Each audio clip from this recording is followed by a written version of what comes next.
Hi, my name is Michael Phillips. I am just finishing my work with Gain Horse Feeds, and I'm embarking on a new career with Mervue Laboratories in Watergrass Hill. I'm an ex-point-to-point rider and amateur jockey, an ex-trainer, but now I've taken out my permit again to assist my daughter in her career. I was originally born and reared in Cashel. I have one sister, she's 2 years older than me. We didn't have any land. My two uncles had a bit of land each, and I used to spend my weekends with a man called Tom O'Dwyer in Cashel. He trained a lot of greyhounds, trained the Oaks winner, and trained a lot of greyhound winners. And he kept a few horses, and I started riding there really. I had no ponies as a child growing up. My first recollection of a point-to-point, I'd say, was when I was in Rockwell, going and watching a Banks race in Knocklong. I remember the likes of John Fowler and Niall Madden riding, and you know, I don't really know how I came into racing. It just happened on me. I started riding a bit, hunting, and I loved hunting, absolutely loved it, and did a little bit of show jumping. Never did eventing at that stage, but it just grew on me. When I finished in school, I went and I worked for a fella called Liam Quirk in Clarehan, and he had two very good horses at the time. Master Monday, who won the equivalent of the Irish champion hurl, he won it twice, and he had another good horse called Blend Master. Liam bred his own horses, and he kept a stallion or two himself called Conacy. I can't remember what the other one was, and he used to just produce his own horses for himself and his brother. You might have 8 or 10 in training at the time. There was 2 of us working there, Jerry Abbott and myself. And I had my first ride for Liam in a point-to-point. I rode a horse in Lismore, the very first ride I had, and we had no gear at that stage. You rode in your clothes, a pair of Wellingtons, and I got absolutely buried. I went up Timmy Callahan's inside, and I learned very quickly that it wasn't the place to be going when you were a young lad, but sure, we learned very quickly, and progressed from there. I spent 4 years with Liam. I rode a few placed horses, didn't ride any winners for him, but while I was there, I was doing an odd bit of show jumping, and I came across a man called Tommy Wade, and Tommy helped me a bit with the show jumping, and sure, he was a legend in those days. And I had seen me show jumping ponies a bit here and there, and he said to me one day, God, you might ride a horse for me in a point-to-point. So I did. And after a bit anyhow, I rode my first winner for Tommy, a horse called Hardy Lane. And I rode a lot of good horses for Tommy, a lot of nice horses for Tommy. I remember we had good horses like Von Trapp. Jimmy Mangan won a 4-year-old maiden on him. I think that horse actually he won 2 as a 4-year-old.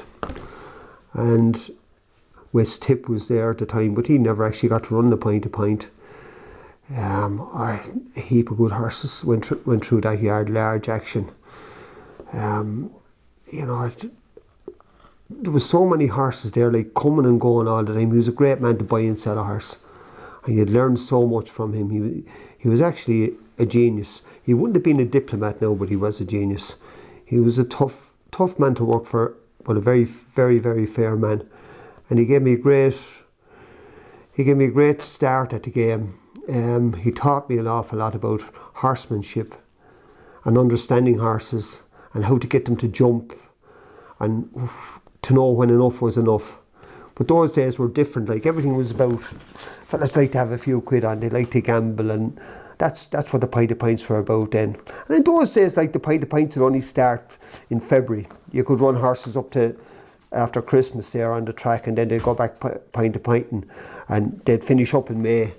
Whereas now it's nearly all year round. And I got going from there, and I learned the hard way. I rode a lot of horses for Tommy. I rode a lot of winners for him. I rode for a good few horses for Tom Costello.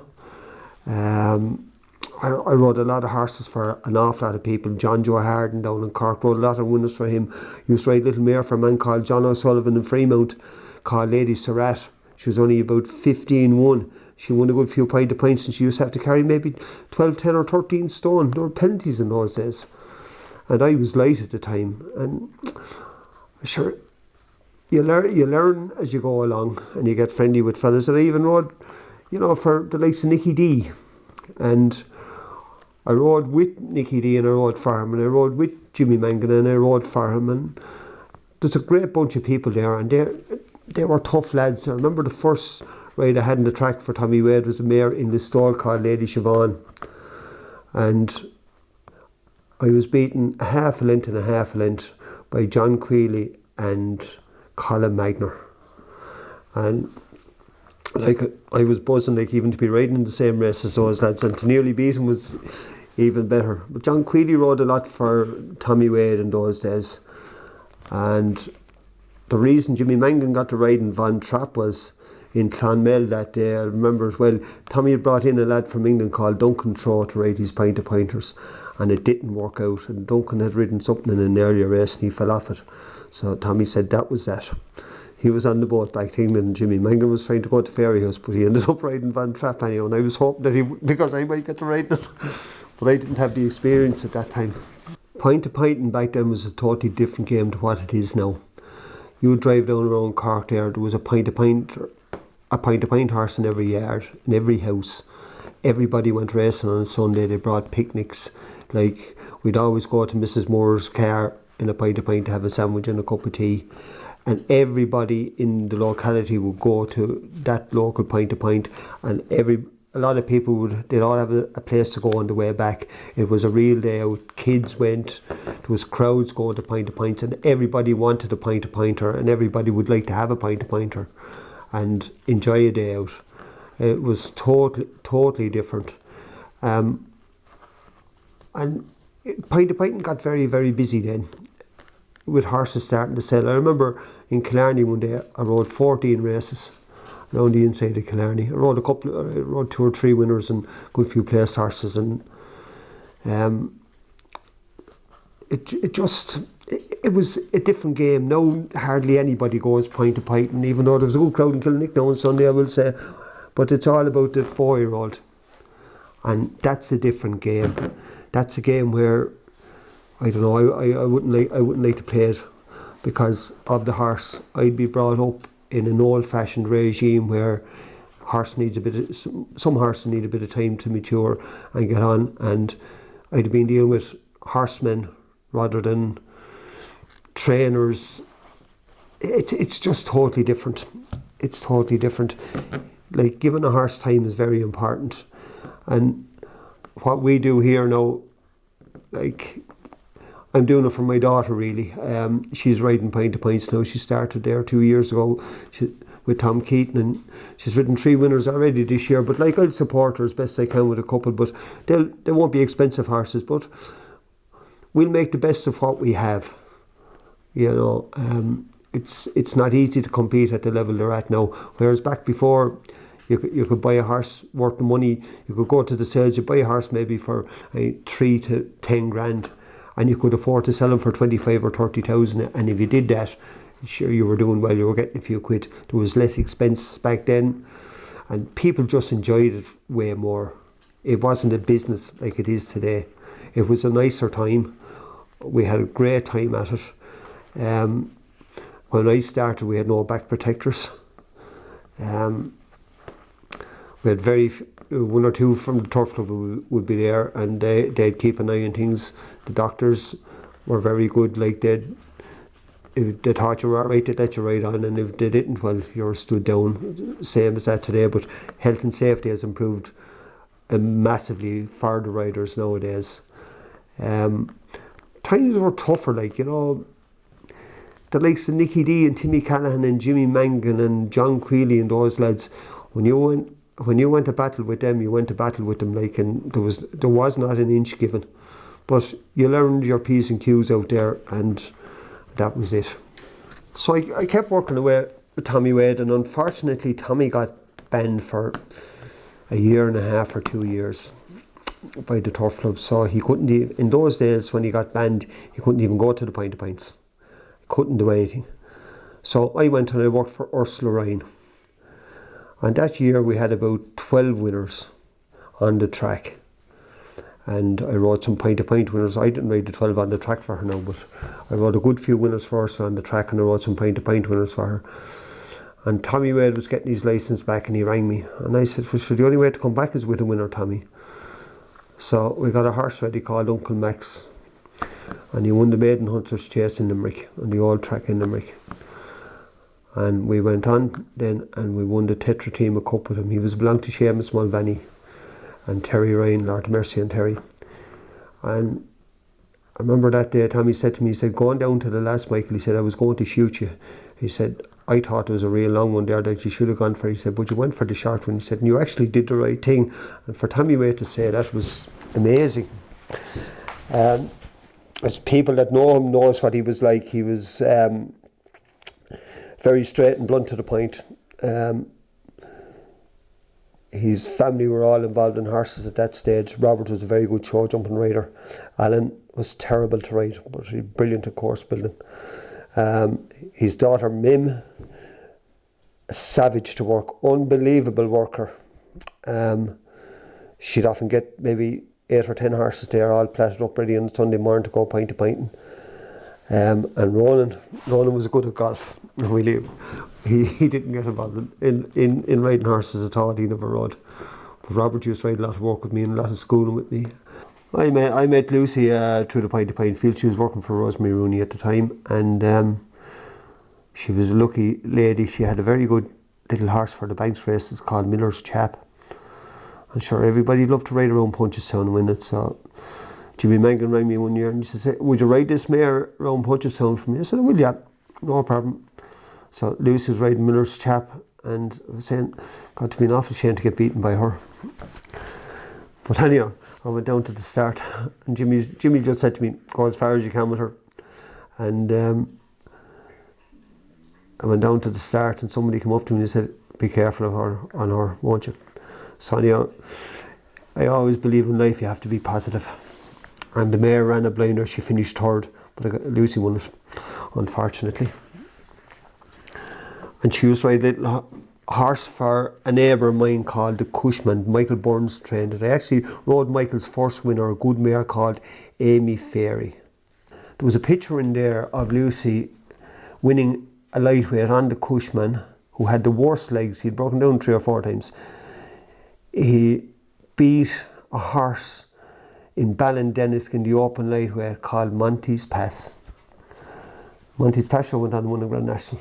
So fair play to her for doing that. That's like Tommy Wade said to me one day. We were sitting down at home watching the Gold Cup in Cheltenham, and I was after getting beaten on a horse of his that he had a lot of money on. And 2 or 3 years prior to that, in a point to point, I remember the horse called Ronan's Birthday, and he pulled down the paper after the Gold Cup and he said, I think I owe you an apology. The Tinker was after winning the Gold Cup. He beat me that day. Tom Costello trained him. And then Derry Casey came to me one day at a point to point and he said, we're after launching a horse field called Gain. He said, it didn't really go too well. He said, would you give us a hand? And I said, you must be joking me. So anyhow, Derry Casey was point to point every Sunday. And he said it to me again a few times. So eventually I said yes. And 37 or 8 years later, I'm kind of still there until today. I'm finishing up now today. And it's been an amazing journey. I kept working with Gain while I was riding. I was lucky enough to win 2 senior championships. And my ex-partner Lucy won a ladies' title the same year as I won one of the championships. But in those days, like, I had to ride 36 or 38 winners, I think, to win a senior championship. Like, you were riding against the likes of Enda Bulger, who had P.P. Hogan's horses, and you know, they had big strings, and Tom Costello had a big string of horses for the boys, and it wasn't easy back then, but I was lucky. I had a lot of good, decent people down around the Cork area that I rode plenty of horses for, and I rode a good few winners for Robert Hawkins and John Joe Dempsey and Walter Halley, John Joe Harding, a host of people. You can't think of them all. Andrew McNamara, Lord have mercy on him. Yeah, God, they were great days when I think back on it. But I went working with Gain anyhow, and I was dipping in and out of both things, and I was doing my racing and working for Gain, and I was putting the car with Brian McLaren and Lord have mercy on him. He was a great rider himself in the day, and he went working with Gain. And Brian told me how I should treat people in this job. And he said, you've got to treat them with respect. You know them, you know their business, he said, and don't ever be pushy. Be nice about what you do. And whatever he taught me, well, I hope I did it, because I'm there a long time and I've met a lot of fantastic people through this game, and I absolutely loved doing what I do.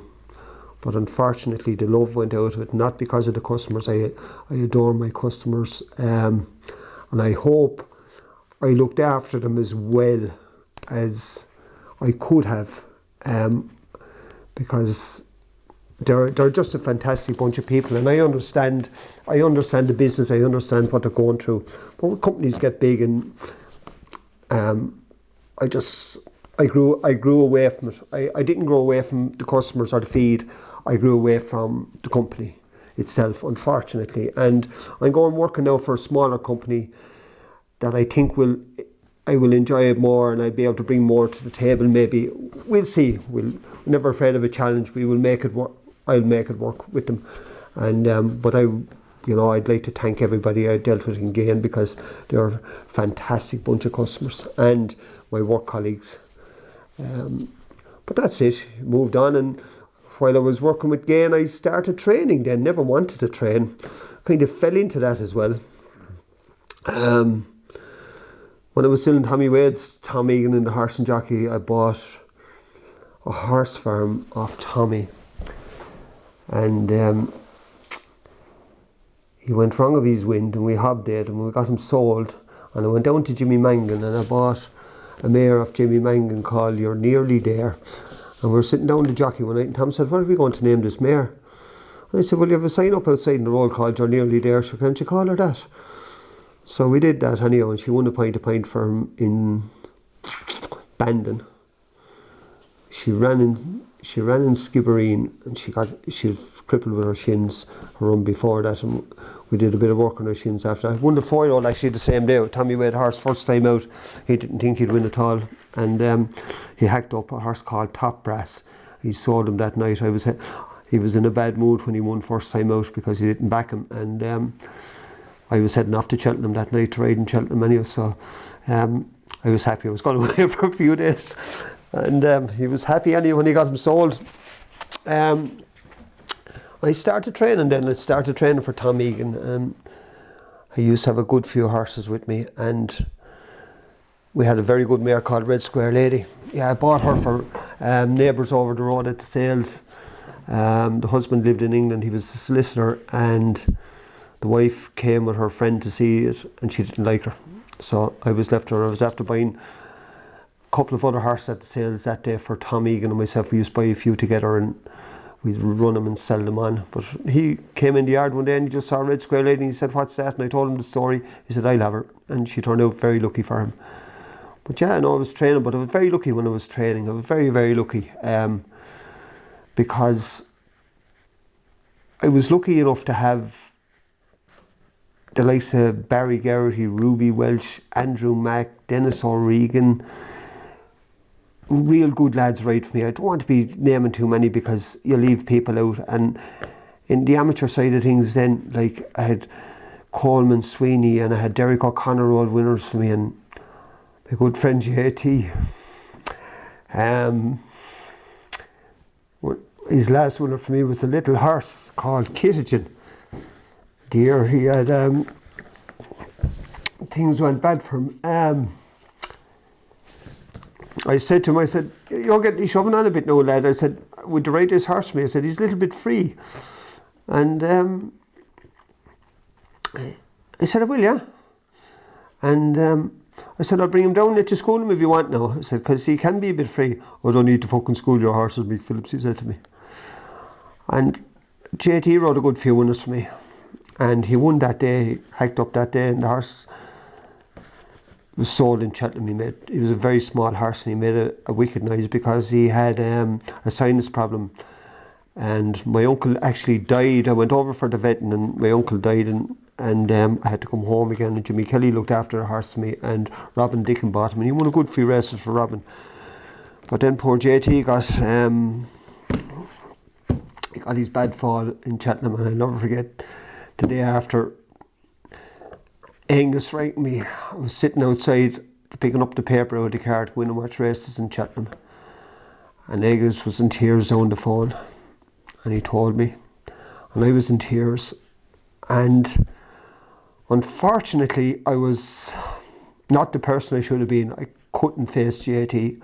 He was in the hospital for over a year before Joe Ryan came and collected me and brought me up to see him, and JT looked at me and he said, I understand.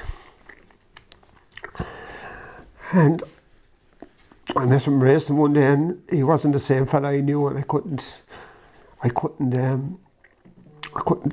face him. He wasn't the man he should have been. My uncle died and he left me this place, and we had no stables here, we had no facilities, and everything had to be built. But luckily enough, Terry Ryan owned at Silverford Stud over the road at the time. So I lived in Cashel. I was with Lucy. Hannah was born, and we had a few horses in Terry Reins. Actually, one belonged to Henrietta Knight, sent over a horse over to us to pre-train and get going. And we were there in Terry's, and we had the horses there, and we'd come from Cashel, do the horses, and I'd go to work. And that's the way it worked, and we were kept busy. My first point-to-point winner, I can't remember. As a trainer, I can't remember what it was. But my first track winner was, I went on then, I took out my licence eventually, and my first track winner was a horse called Paddy's View, belonged to Tom Egan, ridden by Barry Geraghty. He won a maiden hurl in Clonmel. I started off with about 3 horses in training and a few bits and pieces around the place, and I ended up with 25, 30 horses at one stage. But I had a good team around me. Like, I had a good team of lads working for me, mainly girls. They were very good, and it made my life a bit easier because I had to start very early in the morning, and we had to get finished by a certain time because I had to be on the road and do my job, and they were here in the evenings, keep things going. Like, I'd be home late maybe, or some days I'd be home earlier rather than others, but you'd be busy, and life has continued on like that now, again, because we start at 5 in the morning, and I put lights in the gallop, so Hannah comes into me for 6, and she's gone at 7:30, and I finish up the yard, and the horses I like to have them out all day long, and I bring them in when I get back, and it works well. Like, we've had one runner this year, and he's won his maiden. So yeah, it just grew from there, and then I started breezing national hunt horses, and I had a good few quid invested in 2008, and that went totally and utterly belly up, let me tell you. When I went belly up with it, and I remember my accountant said to me one day, he said, "You'll have to give up this training." I said, "Why?" I said, "You're losing, you're going to go broke at it." He said, "And you're paying your staff too well." And I said, "Well, sir, those guys who work hard and they have to live too." But he was right, I did go broke at it. And I can understand the struggles of a lot of people in the game.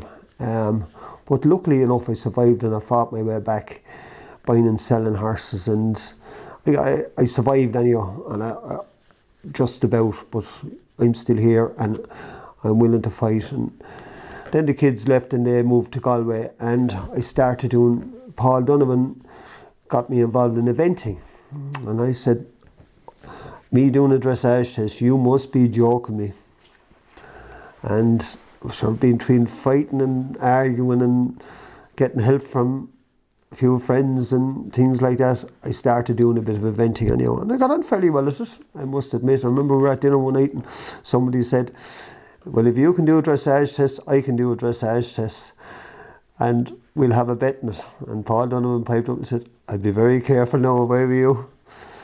And he was on to me. I had a horse belonged to him, and he was on to me to do the tats 2 days, but that meant doing an international test.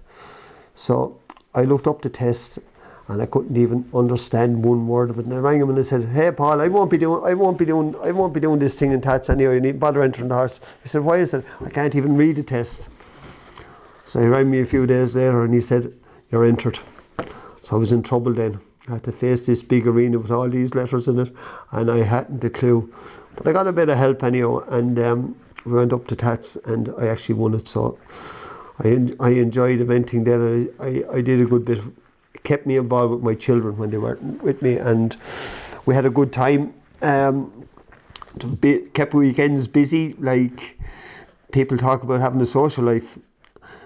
With horses, there is no social life. It's 24/7, and that's the way it was.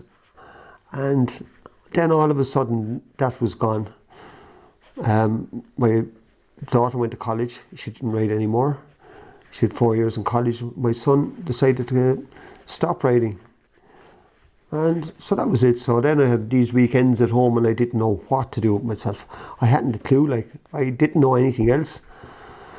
So I twiddled away anyhow, and I worked away, and I'd spend a lot of time on the road at weekends anyhow, going to shows and that, and next thing, my daughter, she didn't get to go to Australia. COVID put play to that, so she went riding out Point of Pointers, and she told me one day she was going to get her licence, and I said, "Sure, that's up to yourself."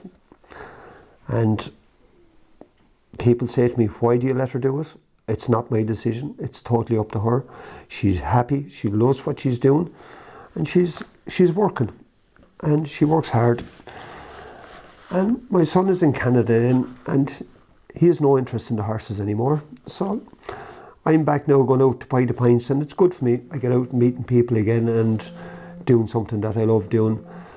And even when I went for the interview with Mervue, I did say at the interview, and it's the first interview I actually did in my life. I think Derry Casey interviewed me at the back of a Point to Pint tent for the job in Gain. I told him, like, I have an operation going on at home, I said, and I'll be continuing to do that, because being involved in the game, you get to meet people, and they're the people you want to work with and bring a bit of value to their table. And the horses have done that for me. They've really been my life and still are my life. I love to buy and sell a few. I buy a few foals every year, sell them on as 3-year-olds, but I suppose now I'll have to start keeping 1 or 2 of them every year, unfortunately. I was in Bolton the other day, and Michael O'Callaghan came up to me and he says, "I thought you told me once was enough to go broke, and what are you doing here with runners again?" I said, "I miss being broke." I said, "I want to head back that way again." We just had a laugh about it. But, you know, it's a great community, the horse world. And I always say to people, you know, if you're involved in horses, you'll get work in any part of the world, and you'll never be in trouble, because there's always somebody there to help you. They are a fantastic community, and they work very hard for very little reward. I was riding a horse in a Point to Pint one day in Kilworth, and Jimmy Mangan came over to me in the parade ring and he said, "Would you ever be careful riding that thing?" He said, "I'm guaranteeing you that has never seen a fence." And back in those days, like, they didn't have, the schooling facilities weren't there that they have now. Like, we had no schooling bumpers, we had no Boolta, we had no Cleary's going school or horses. And like, a lot of horses weren't in school. Like, and you went out there and taking your life in your hands. But I rode this horse on the own. The first circuit, he was long and everything. And I was saying in my own mind, what's going to happen when this fella gets short? We're coming down to the last with a round to go. And he was getting lower and lower, and I couldn't get him to come back in his hocks a little bit at all. Well, he hit it at the roots. And if he did, Lord Mercy and Jim Lombard was on my left, Johnny Flynn was on my right, and I put a hand on each of their shoulders, and they were rolling, let us go. And the horse disappeared underneath me, and I just slipped onto the ground nice and quietly. And only for those two guys, I'd have got killed. I rode another horse one day in Thurles, and I went into the parade ring, didn't know these people at all. My God, this thing was inside in the parade ring and it was ready to explode. So there was a leather reins on the horse, I'll never forget it. I got up in it. Well, I took off down to the start. It passed out the horses. The horses coming against it, it wouldn't pull up to meet them. There was horses looking at the fence. This thing galloped straight past the fence. And I eventually got a circle into him. And I just couldn't pull him up. I came back to the start and he was galloping past the horses start. I said, I get killed off this thing. I bailed out of him anyhow. I left him off and down he went anyhow, and I got driven down the Jeep, and your man that owned the horse said, come on, I'll get you back up on him quick. I said, hold on from there a second. I whipped the saddle off. I said, he's not for me. And he ran him the week after. The poor chap that rode and broke his 2 wrists off him. So, and another day in Thurles, Tommy Wade had a great saying. He said, you never see a loose horse fall. And we had a horse called Campstone, and he was a real nervous little horse, and you could be doing 10 handfuls going to the last and 2 inches from the line, but he wouldn't win. And one day in Thurles anyhow, he fancied this Campstone again, and he jumped the first, and there was a schmozzle at the first, and the horse spooked and I fell off him. And the man picked me up in the Jeep. He says, come on, I'll bring you down quickly. I said, you can take our time. I said, what I have to listen to when I get down. So we're tootling along behind. His Campstone went around and jumped anyhow. Next thing he turned over at the last. I said, take me down quickly now. I need to see Tommy. So that was it. I remember another day I was lucky. I rode the winner of the game final one year. It was a great privilege to win that, like seeing as I was working with Gain. But unfortunately, the only thing I remember about it was they jumped off and they went mad. And I remember saying, these guys won't get home. And that's all I remember, because the next race, I fell going down the hill and I got knocked out. And Willie Moore came into the hospital the following day and he says, there's your trophy for the Gain final. I said, what are you talking about? I don't remember anything about it. I got a bad fall in England riding a horse for Gardy Grizel. The horse stood off at the open ditch way too far. He just let fly out of my hands, and he came down where he should have been taken off. He met the ditch with his head, and I came down first and he came down on top of me. I had part of my lungs removed, and my body was a bit disfigured. There was something actually broken, I think, just a bit put out of place. But I was out after 6 months. My first ride back was a horse called Danny Gale for John Joe Harden in a novice chase in Listowel. Dr. Halley was in charge at the time, and he said to me, why are you riding in a novice chase? Your first ride back, why are you doing this? I said, be grand, this fella's a right old leper. I want to go a few pints in Danny Gale for John Joe, and we're going down to the start anyhow, and Paul Carberry hops out from behind one of the fences waving his jacket, and I nearly fell off the horse, of course. I went in after, what were you at? I said, I was just checking your nerve, he said to me. A lot of good trainers back then, but it was different. It was just different, but I was very lucky, I actually rode a winner for John Kiley, Paddy Kiley and David. I rode a good few winners for David Kiley. And David Kiley was a shrewd buck. I won a bumper for him in Clonmel. And he brought me down to Dungarvan 1 or 2 nights to look at a video of this mare. And his instructions were, he said, take your time. In Clonmel, when you think you should be moving across the top, sit. And when you start to come down the hill and you think you should be moving up a bit, sit. And when you run down into the dip and you think, feck this, I need to be doing something here, sit. When you get a furlong and a half from home, change your hands and go for it. And I remember the report in the paper saying, when the race was over and done, along came Grills and won it. I thought that was a great piece of training.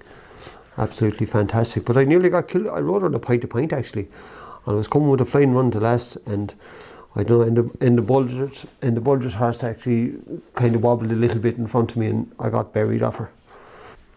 I was lucky enough to ride for one of life's great gentlemen's, Ted Curtin.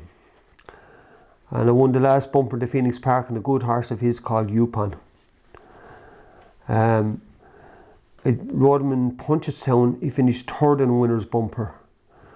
Michal Fitzgibbon and Turles owned it, and we went to Navan, and Michal Fitzgibbon didn't fancy him. I said he's the biggest certainty of all times, and he won. And he won what was a big bumper then, called the Mercedes-Benz bumper in the Phoenix Park, and he won that.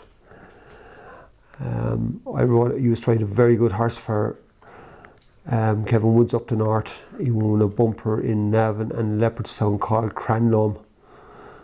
At the sales one day in Goffs, Tommy Wade bought this, he was four-year-old at the time, broken and riding, called West Tip.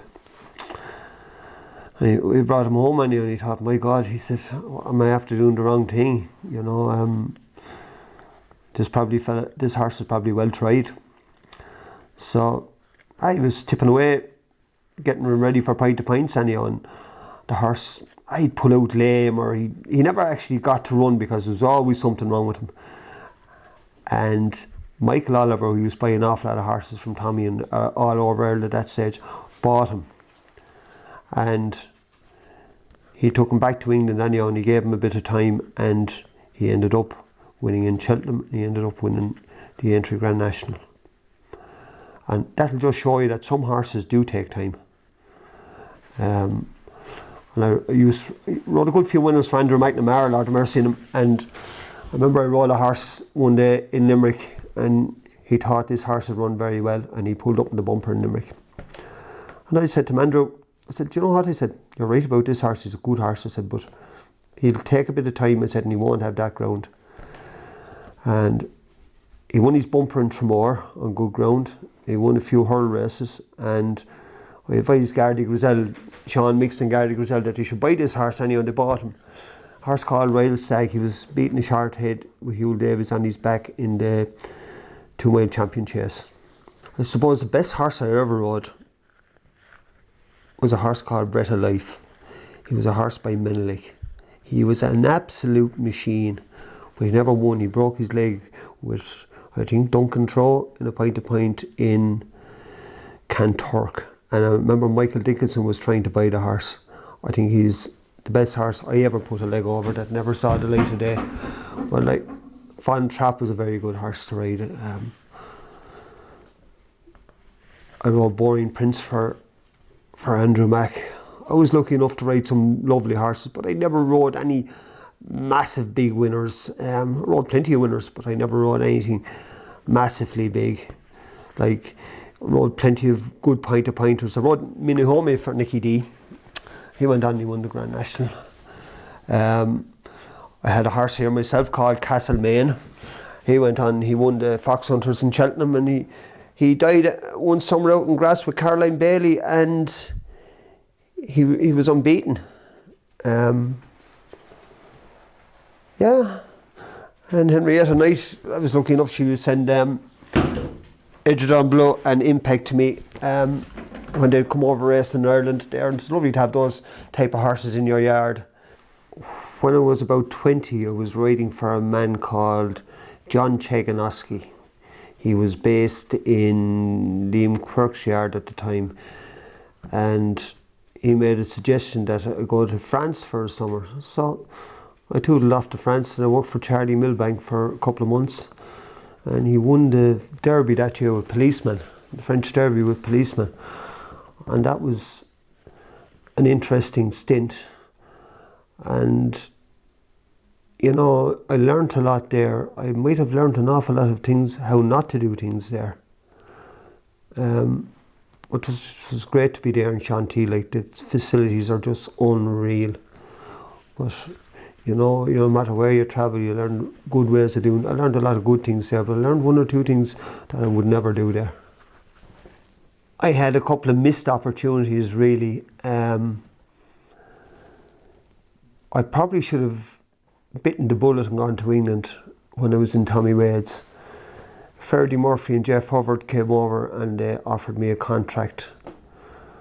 But Tommy persuaded me not to go, and unfortunately I didn't go.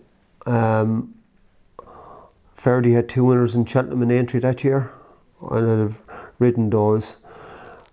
Barney Curley offered me the job to go to England. I didn't take it up. Why? I'd say when I met Barney, I kind of, there's a few things said that I didn't like, and I just didn't take it. But Declan Murphy took it up, and I probably kicking myself in the backside now that I didn't do those things. And I had an opportunity then to go to Garda Grisel's, and Tommy Wade persuaded me not to take that either. So I suppose I didn't go. I probably wouldn't have what I have now if I did go. I don't know. I have 2 wonderful kids now, and I have this place, and I thank God every morning when I walk out there that I'm here. So you make decisions in life and you live with it. But probably if my daughter got those opportunities, or my son, I'd tell you one thing, I'd make him take it. I rode Michael Burns' first winner for him, a mare called Amy Fairy, in a bumper in Gorham Park. And I rode my last winner on a mare for Michael Burns called Bet Seal. I didn't tell anybody I was retiring. I had a young daughter. Lucy was in college a lot studying. I had a job. I had a few horses on the go. And I just said, when I won that race, I said, I have enough of this done now. I said, I don't owe anybody anything. It's been a very good life to me, and it's time to move on and let the next generation take their piece. With Lucy, Lucy was riding that mare, and Michael asked me to ride her one day. Lucy was in college, and I rode her, and I was placing her, and she had a little bit of a wind problem. And I tried to explain to Lucy afterwards how to ride her, and she couldn't just get what I was saying to her. So I rode her in Ballingarry then myself again, and I thought she was a certainty. And she absolutely hacked up. Because I just got a feel for her.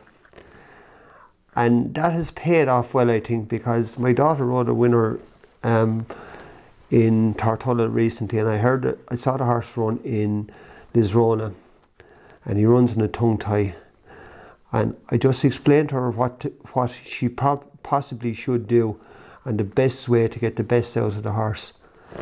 And I think she gave that horse a good ride in Tortulla now, and it won well. She flew home. Best ride I had in Cheltenham was a horse for Garda Grisel, belonged to the Bishops, Mr. and Mrs. Bishop. And unfortunately, he finished 5th in the Kimure. Unfortunately,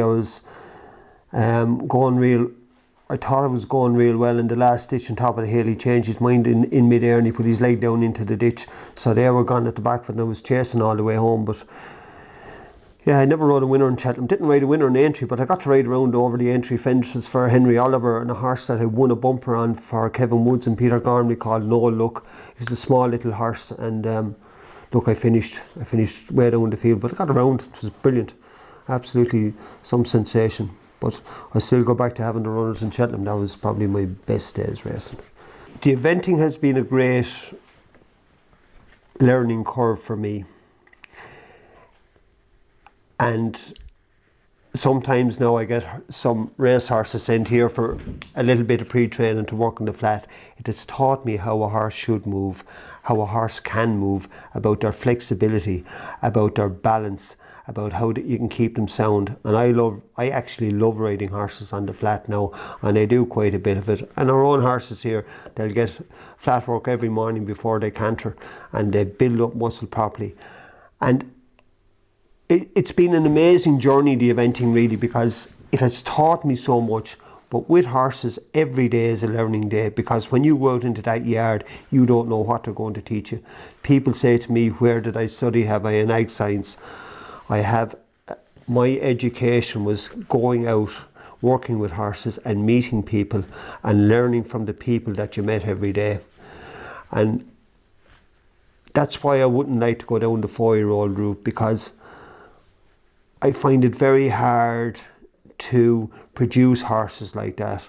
I like to build them up, and like you see the likes of Jessie Harrington there, like she's a great event rider herself, and she's done a lot of that with her horses, and they're all a lot of trainers are starting to do it now, and it one thing that does work, riding them on the flat, getting them to carry themselves and balance themselves. Racing is in a good place in Ireland at the moment, but when you look at racing in Ireland and England, and you look at racing in other countries, you wonder for the life of you, why is it not self-sufficient like it is in France and Canada and Australia? Bookmakers, they're doing their job, they have a job to do. But like, if they worked it like they do in other countries, that the money from betting goes back into racing, then you'd have breeders' premiums, you'd have better prize money for everybody, you'd have better conditions for everybody. I've been saying that for years, but it won't be done in this country because the bookmakers have way too much control over everything. And they're sponsoring yards, they're sponsoring jockeys, they're sponsoring everything, they're sponsoring all the races. Like, they're getting the money out of it, so like, it's only right that they should put it back into it. But if that was done through the likes of the pari-mutuel, racing would be in a much better place. Breeders would have a better chance of surviving. The whole industry would survive itself, and the government wouldn't have to aid it as much as what it does. Like they're saying in England, what will we do? Like, the prize money is scandalous. Let it be self-sufficient. It's quite easy, but the powers that be won't let that happen, unfortunately, in this country. But maybe someday it will. But it's something I feel very strong about. I think racing has come a long way. Like the likes of Walter Halley and Jennifer Pugh and those people have done terrific work for racing. I know I was out badly injured once, and like the support I got was unreal, and like things have come a long way. There's a lot of people doing fantastic work, but other things have to be looked at. It's very important, and people will tell you then they want, sure, everybody wants to do what Willie Mullins is doing. They can't do what Willie Mullins is doing, because Willie Mullins has brought the whole thing, himself and the likes of Gordon Elliott, to a new level. They have 20 people maybe to pay very big money for a horse. They can go and buy the best, and they have all the best of what they have, and that's where they brought it to, like, you know. So the rest of us have to compete with what we have and make the best of what we have, and that's all anyone can do. Sore horses are too expensive. Even to go to the sales now and buy a store horse, the sales companies are funding a lot of people to buy these horses, so they're making way more than what their value. God be with the days like when I go to the sales with Tommy Wade, and you go up and you buy a few horses and they were paid for that day, and you go home with them, and you could afford to sell them for not exorbitant prices. But now people are paying massive money for horses. Like, you're competing against horses that could have cost anything from 20 to 100,000 in point to points, like, and trying to make a profit after that. And one of those gets killed, or a couple of those gets killed, which will happen. Like, I don't know. It's crazy. I think it's a false market, really. You know, you can't go to an ordinary man and say, hey, will you buy a pint of pointer now? Like, he can't compete. You know, it's changed. It's I won't say it's wrong, it's the way it is, and there's plenty of fellas getting money out of it, and fair play to them, I think they're dead right, but it's taken an awful lot of ordinary people out of the game, so it has, unfortunately. But it'll turn the full circle eventually. But expenses are a big thing in racing nowadays. Like, wages are very high. To get somebody to work is nearly impossible. Everything is just getting so expensive, transport. But like, there's people there that still love the game, and they'll keep at it. And they'll, like they say about recessions and this and that, I always say racing survived world wars, so racing will always survive. You know, and here we're surrounded by Coolmore, and they've given some employment in this area. Like, you know, they are big. Like, they've built up their own business. Fair play to them. Love them or hate them, they do a great job. And they do an awful lot for this community and a wider community. And some people don't like people that are big and successful. They're entitled to. Everybody has their chance in life to make the best of what they can. You know, I mentioned a good mare that I had called Red Square Lady. If I had her today, she wouldn't win a race. because she wanted ground good to farm. She couldn't walk on soft. I remember Ruby fell off her on soft ground one day, and he actually ran down the 5 furlong straight to catch her and bring her back to me. And he said, don't ever run her on that ground again. She even makes a noise in it. I walked the track with my daughter one day. She was riding for a shark in Wexford, and I couldn't believe the middle of summer the ground was yielding and softish in places. And I said to the clerk of the course, I said, how come you water this so much? For safety for the jockeys, they won't ride anything better than that. And I think that's amazing, because you will get horses that want good to farm ground, and she would not have won one race on that ground. So I think you've got to, I know lads get harder falls on harder ground. Look, you can get killed on soft ground, never mind say hard ground. You can get hurt on any ground. But I think you have to consider people with good ground horses. They need to be able to run them, and there are horses like that. And it was always the same in point to point, and you'd be hoping very ordinary horses would get through the season to get to the Kinsales and those places. I remember the Turf Club wanted to call it off in hard ground. I always said, look, these guys deserve to win races, and they'll win races at that time of the year, where they won't win them at other times of the year. So there's for and against everything.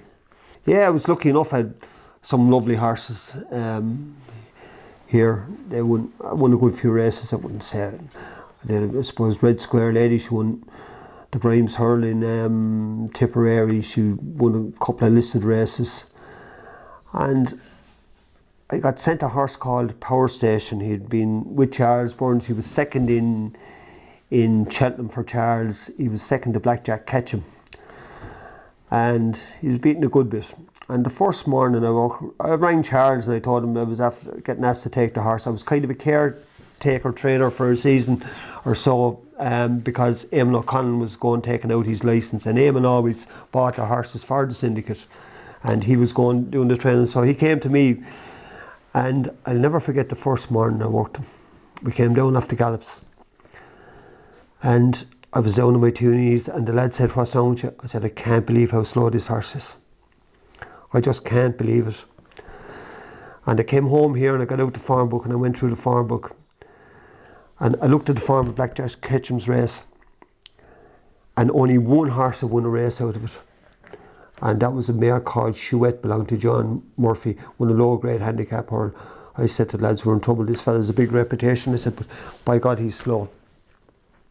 But anyhow, we trained him anyhow, and he did well for us. He earned an awful lot of prize money that year, and he went back to Cheltenham. Dennis O'Regan rode him, and he was second in the Carl Hurl final, given £16 to the winner. And I had another mare here, Coleman Sweeney, was riding her. We couldn't school her at home. We just couldn't. She would not jump at home for you. But I remember being in Tommy Wade's, I learned a few things there with horses like that, and she won her point to point in Dungarvan first time out. And I said to Diona one day, I said, would you like a bit of black type on this mare? Yeah, it'd be lovely. And I was after having a row with the handicapper. She'd been fifth in a few hunters' chases about the rating he gave her. And Noel O'Brien, Lord to mercy him, said, look, he said, I'll tell you, run her in the maiden hunters' chase in Cork. He said, and I'll reassess her. So I scratched my head anyhow. There was a mare's race coming up in Limerick, and there was never too many runners in it. And I said to the owner, would you like to try and get a bit of black type? And he said, sure, if you want to go for it. And Dennis O'Regan rode her, I think either Dennis or Andrew Mack. And she finished third, she got black type. Well, Noel O'Brien wasn't too happy with me after that. But she ended up going to Cheltenham for the 4 mile chase, and Coleman Sweeney rode her, and she finished third. So that was probably my best day's racing of all times. And it's the one thing I would love to do again, is have a runner in Cheltenham, because the buzz of having horses run well there, God, I don't know what it would be like to have a winner there. I remember a man came to me when the second horse was going in, and he said, young man, it must be a long time ago when he said that to me, but I've spent millions trying to get in there. He said, and I've never been in there. I said, you can come in with me now if you like, but he got lost in the crowd, unfortunately. I was lucky on the flat too. Like, I had a couple of horses on the flat when I was training, and like Michael Kinane rode winners for me, and Kevin Manning, and I was lucky with those jockeys too. Wayne Lorden and Colin O'Donoghue, all nice fellas to ride for. The success I had in the flat, I suppose, was a horse Mick Canaan rode for me, called Grisham. He was belonged to people who live in Marbella, Kinvara Vaughan, and I got him when he was old, and he won 2 for me, and he was placed 17 times, and he retired out to Spain when he was 17 or 18 years of age, and he's still alive out there in his 30s in Marbella. Actually, I must go and visit him and get a bit of a holiday. When you're dealing with small numbers, you have to mind them a little bit more, and you just have to make the best of what you have, and you have to listen to your horses and mind them a bit more, keep them sound, and it might take you an extra 2 or 3 weeks to get them fit, but when you get them fit, you'll maintain that. The year before I went to Cheltenham, I'd never travelled a horse before, and I went up to Jim Bulger and I said, Jim, I need to have a chat with you for 2 minutes. So I brought in, got the cup of tea, sitting down on the couch, anyhow. What's your problem?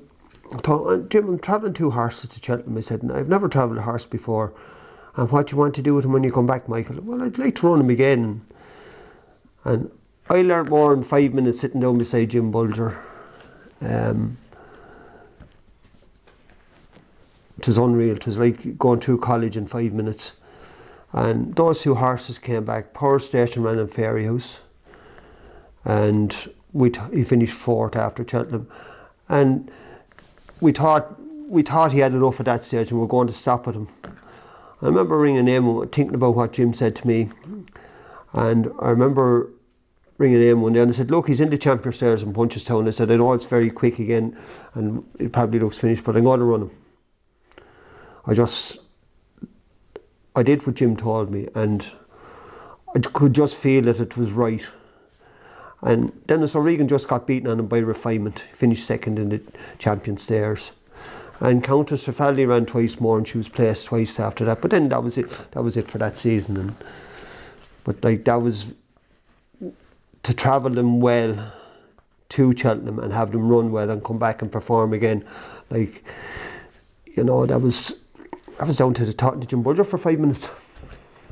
There's absolutely no horsey background from here. I just got to like it. And if I got to like something, it was like playing rugby.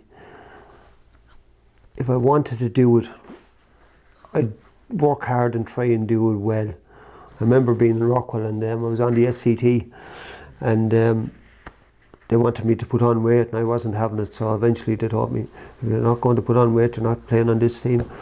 So they got rid of me. They put me down to the seconds, and I remember when they were working out their game plans and that, I'd be able to read it. And eventually the coach asked me, he said, don't bother coming out training because you're upsetting everything. But I used to love rugby, and I went playing with Cashel then and things like that. And even rugby stood to me, because when I was riding, I always kept myself very fit, and I trained with the lads at home, and that fitness stood to me. When I was getting falls or anything like that, I believed in keeping the body fit, because when the body is fit, the mind is fit, and your awareness then is way better than if you're tired and you're lazy. So I was a big believer in fitness, and I just started riding. Like back in those days, being thrown up on young horses belonged to Tom Dwyer, and you just wanted to get, you were doing something and you always wanted to get a little bit better at it, and you'll never stop learning. So I just wanted to get better, and when I started riding out for Liam Quirk, I got to love the game, and the bit of speed and the schooling. I love my hunting. From a child growing up, I've seen big changes in hunting, like farms have modernised, so like the hunting game has changed. But I started hunting with the tips as a child, and North Mercy and Yvonne McClintock, she used to drag me through the country, and I used to borrow ponies, or I'd get ponies to ride from somebody, or I'd buy and sell an odd pony and things like that. And I was always lucky I'd get a horse to ride. And eventually Val O'Connell got me when I was living here. He rang me one day and he said, little horse you should buy. And he was a little lunatic of a horse down the Scarteens, and God, I kept him for, he was a 6-year-old. I put him down when he was 25 or 6, he got cancer, and you could just go anywhere. He was 15-2, and I remember being out with the tips to tell me, you'll get killed off him, you'll get killed off him. And he turned out a machine after 12 months, and he hunted all over Ireland. John Ellingham even took him for his son for doing tetraathlon or something. He took him away for summer, and it was a horse I wouldn't give away, but when John asked me, I said, he came here to see him one morning, and Conor got up on him anyhow and he rode him, and I said to John, do you want to give him a spin around the gallop? So he did, and I said, will I put up a jump for him? He said, no. He said, I haven't seen that chap smile riding a horse yet. So I came home that evening, the horse was gone. And he came back, I must say, when he came back he was riding a lot better than what he was when he went away. But like, I hunted that horse for years, and I only ever got 2 falls off him. And Lucy hunted him, Hannah hunted him, my young fella Shaw jumped him. I remember we were going doing a Robbie Bailey or something like that with the pony club one day, and he says, Ash, Dad, what are you bringing him for? I can't ride him. He says, he's only a hunter. I remember coming out of the ring and he opened his mouth and says, I believe he knew he could jump a gate. Yeah, so I love my hunting, and Tom and O'Mara, Aidan Kennedy and myself, we had horses in the sales in Cheltenham, and we took off one day up to the corn hunt, and we had a right good day. So poor Tom, he got in a bad mood before it started because he had no hunting jacket. Hunting jacket was back in the digs, and then he thought we brought it, and so he was throwing his ties out of the pram, but eventually we got him to come out anyhow, and we had a great day. I remember somebody ringing him saying, are you jumping any gates out there? He says, I'm following this lunatic Phillips, he says, and gates are by far the smaller option here. And we had a brilliant day over with the corn. They were very sociable. Yeah, hunting is a great way to learn things. People tell us now that Hannah is bred for the game between the two of us. Lucy won the ladies' championship. Sure, they tell us Hannah is bred for the game with the two of us. But the dam is claiming 90% of it anyhow. So I remember somebody rang me after Hannah had her first winner.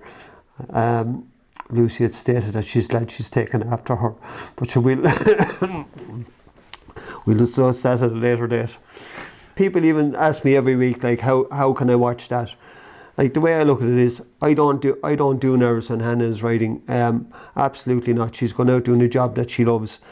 There are risks. There are risks in everything. There's risks driving your car. Like, I've kind of learned that when you have children, you do your best for them. You have to trust them, and no matter what situation comes up in front of you, you have to deal with it. So, like, there are situations you'd hate to have to deal with, but that's it. That's their life. They make decisions on what they want to do in their life, and I'm just going to support it as best I can, and I'm not going to be nervous. No, she loves what she's doing.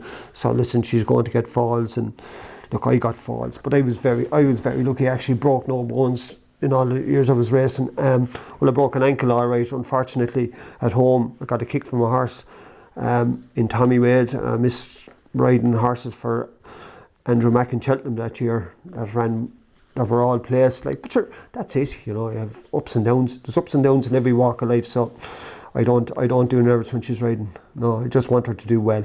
I want her to work hard, and I want her to try and do what she's asked to do. It was hard for him to be dedicated because the ponies were down here, and he was living in Galway, and he was up and down, and he was fairly good to ride now, but it just didn't happen. And he was playing rugby, and he was playing soccer, and he had an awful lot going on as a young fella does, and of course the distance was really killing him.